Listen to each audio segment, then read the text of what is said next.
So we are moving towards the end of our session, but before we close, just want to reflect with the platform and with the European Economic and Social Committee on what we've heard, particularly today, but over the 2 days. So I'm delighted to welcome Cillian Lohan, who is Vice President of the European Economic and Social Committee, and Ladea Godina Kozia, founder of Circular Change and co-chair of the European Circular Economy Stakeholder Platform. Come one either side, then I won't feel lonely. Thank you so much. First of all, thank you for a splendid 2 days. It's been an utter privilege to moderate so many of the sessions. Let me ask you, Cillian, in terms of what you take away from these conversations, we've covered a vast range of issues, different aspects of those issues. What will you take away most from the discussions? For me, I mean, I couldn't possibly start to go over the content of what we've just done now, but for me the biggest takeaway is we're 6 years since we sat in this room, actually, for those of you who don't know, working on an opinion that we write as committee members in reaction to the first Circular Economy Action Plan. And in that document, we put a proposal that, it would be a good idea to have a European Circular Economy Stakeholder Platform. I still think it's a mouthful of a name, but... I'll echo that one. Yeah, nice and catchy. And yeah, the idea just kind of took off, and here we are now 6 years later, after having these conferences, these coordination group meetings. And I'd like to point out, for those who don't know, that the staff here, the Secretariat, have done a wonderful job of putting today together. Also meet every month with the colleagues in the Commission who are constantly working on this, and arranged a very successful day yesterday. So it's a real collaboration with everybody, and we saw the Swedish presidency of the Council getting involved and supporting as well. So really, I'm beginning to think for the objectives that we set out 6 years ago, this conference for me has really started to see them come to fruition. We didn't want to create a talking shop where we sat around and congratulated each other on things and then all moved on. We wanted something that was active, that was vibrant, that was iterative, so that we had stakeholders at the heart of it, and those stakeholders had the possibility to feed back into the policymakers, and that it developed from that. And we've seen with the second Circular Economy Action Plan, with all the range of legislation that's come down the line and the stuff in the pipeline, that I think we've really achieved that. So that's I think it's good.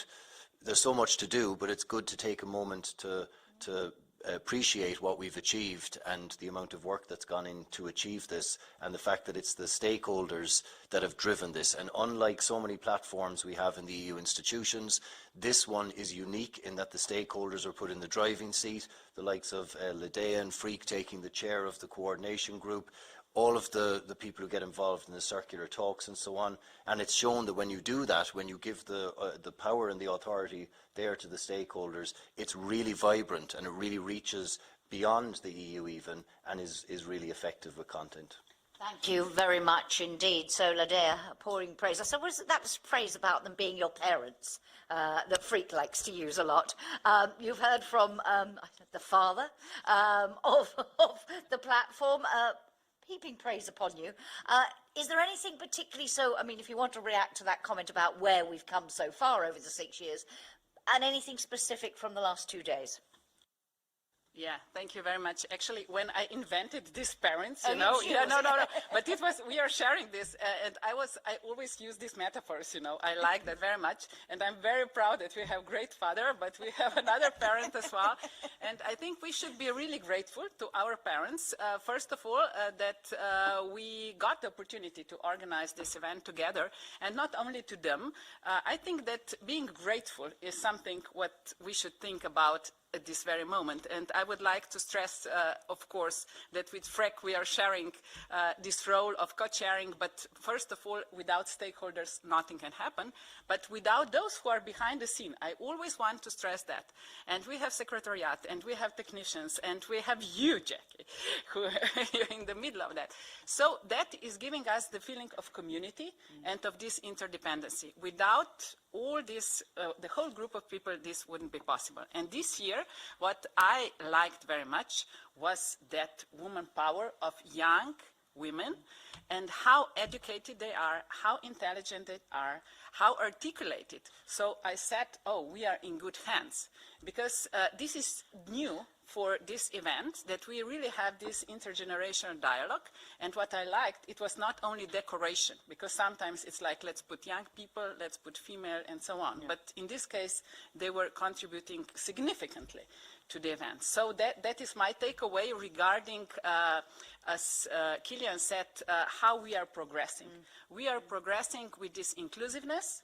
We are progressing with opening the dialogue, with encouraging people really to say what they think, what they experience, what are lessons learned, but what are also mistakes. And this event offered us this exchange, at least I felt like that. And what maybe, because we were talking a lot and you asked questions about education and all that, so I came to another idea in the meantime. We were, of course, our panel was focused on circular diplomacy. It is super important, I think, because we have to bring it out of the Europe, integrate others, really breach global north, global south, and learn from each other. But there is another thing, and this is circular literacy. So I think this is a good takeaway, because no matter whether you are a commissioner, a CEO, I don't know, or a student, there is this, or a citizen, there is this question of what do you understand under the term of sustainability and circular economy. So we should really open this discussion and then bring this narrative, new narrative in a way, closer to people. So. Thank you very much indeed. And just in person this time, let me do it the other way around. Come to you first, Nadia. Where do we go from here? So going back to the title of this whole event, we talked about realising the full potential of the circular economy to help drive recovery, open strategic autonomy and resilience. For you, the key next step. Yeah, as we have heard today in the panel as well by former Commissioner Janez Potočnik, what is of great importance is really that we understand, or that not understand, but not to forget that we are part of the nature. And from here on, everything becomes, let's say, logical, because once you understand that you are part of this big ecosystem, then your decisions are based on that. So not, I can do this and it will not harm me, but you start understanding how to manage resources and that every single action affects our future. So I think this is of great importance, really, how to do that. Thank you very much. Kilian. I think the next step is disagreement, more disagreement, like we started to see in that last panel.